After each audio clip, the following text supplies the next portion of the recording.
Hello everyone, good morning from Carpo. This morning's video I wanted to talk about something that I was contemplating while I was sitting here trimming nugs. And when I get into this state of trimming, it's like a state of mind. It keeps me occupied, it keeps my brain happy.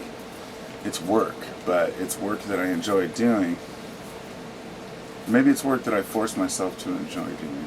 But either way, I guess my point is that I started thinking about when we're the happiest in life. I guess let's start out by this stems from a video last night I made, or the other day I made, and a comment on that video was about,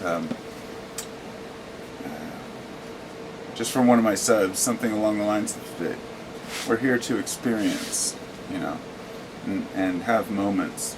And that pretty much sums up how I feel about existence, that regardless of what people may argue humanity's here to do or not do, or ascend, or which different levels we have of awareness, or whether we evolve or go through lifetimes, all of that takes a back seat to the idea of what do we do while we're here.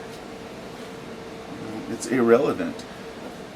A lot of people who believe in an afterlife think that this life doesn't matter, that it's a test, that, it's a test. That's the scary Christian view, that everything here is just a test to see if we can resist our temptations. Then there's another extreme view on, say, the extreme occult side that says that we're just here to experience everything and take what we want and do what we want. And that would be like the Madame Blavatsky and the opinion of what's his name, Aleister Crowley. And so, in between those two extreme views of that we're here to not touch anything and that we're here to touch everything, I ask myself, what does nature tell me is the right thing to do? And I know that's obviously a question that we all ask in our minds, subconsciously or consciously, like, what makes me happiest? And if you were to say, like, I'm going to do what makes me happy, that could mean that you do great things or do horrible things, depending on what makes you happy. So what makes you happy is dependent upon, what you've learned. And so if you know that something that makes you happy makes others unhappy, then that could make you unhappy too. Anyway, we have different opinions on what's fun, or what's important, what we're supposed to do. But I broke it down to three main categories that I think are what it means to be human. The three states. The three states of contentment, I guess. Just at least, not the three, but three. One state is work. When you're deep in work, and everyone knows that work is not the funnest thing always, but that it's something that we have to do, and if you don't do, you go crazy. If you don't have something to contribute or to help in the world, whether it's helping your family, helping yourself, doing something to function, you won't feel complete. At least most people I've talked to don't feel complete. I've never met anyone who just sits on their ass their whole life, never does anything, and is happy. So there's work. We decide what level of work is important to us. Some people want to work all the time. Okay, so beyond work, there's emotion. Now emotion, these aren't in any particular order. Emotion comes first, in my belief. That goes along with what I was saying about how we're here to experience. And whenever we have a feeling, to really get into that feeling and ask ourselves why we have it. Whether it's genetic or something greater, it doesn't matter. We have the experience. We have the feeling. So we have to recognize it. So we have work, and we have emotion, and then we have learning, knowledge.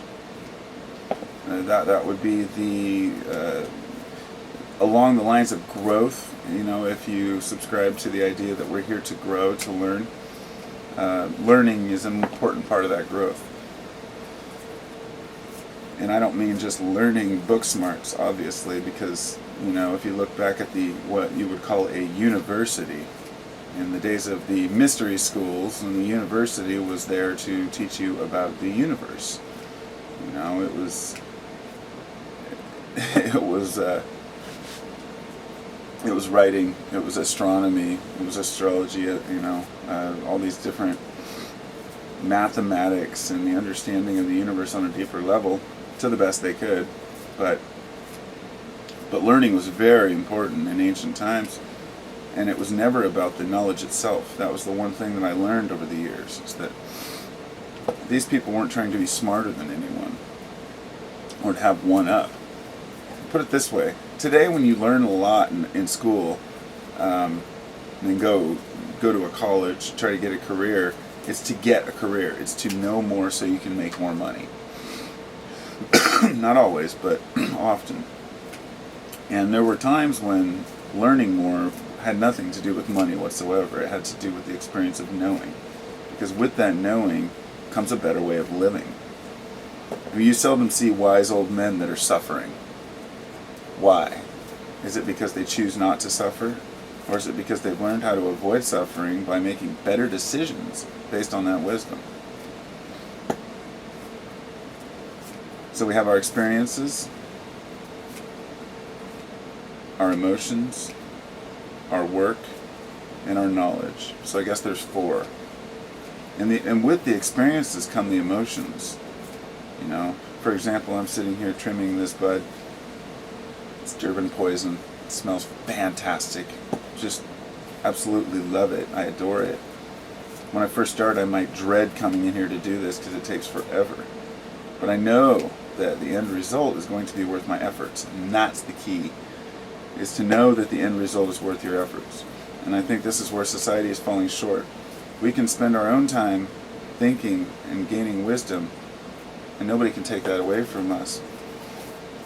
We can spend our own time enjoying our emotions and exploring them, and no one can take that away from us.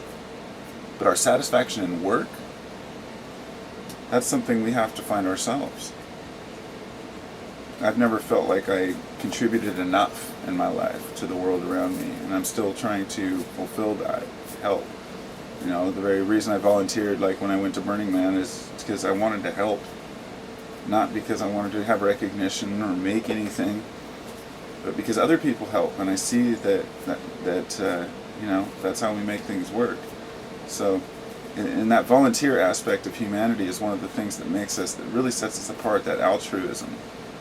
That people are willing to sacrifice their lives and risk themselves for people they don't even know.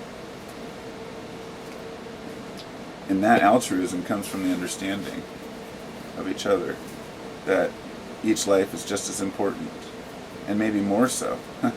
Some people sacrifice their lives for others, for no particular reason. It's just, it's an amazing thing. And one may say that's just survival of the species, that's just evolution. Maybe so, I don't know.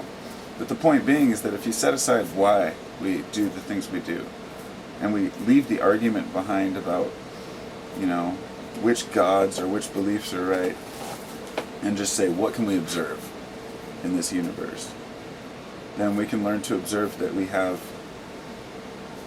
very deep emotional states, that we should learn to analyze those emotional states and ask ourselves why we have them, because they're our directing force to our knowledge. They all tie together.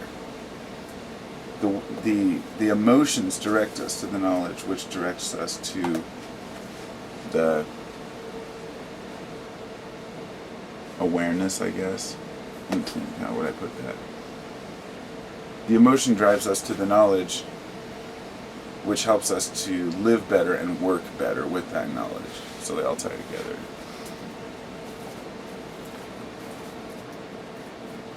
It's all just a bunch of hocus pocus. So I'm going to go now. I wish you all the best of luck and the greatest of days. Looks like people are waking up around my place, so it'll only be a matter of time until I get interrupted. Peace out, everybody.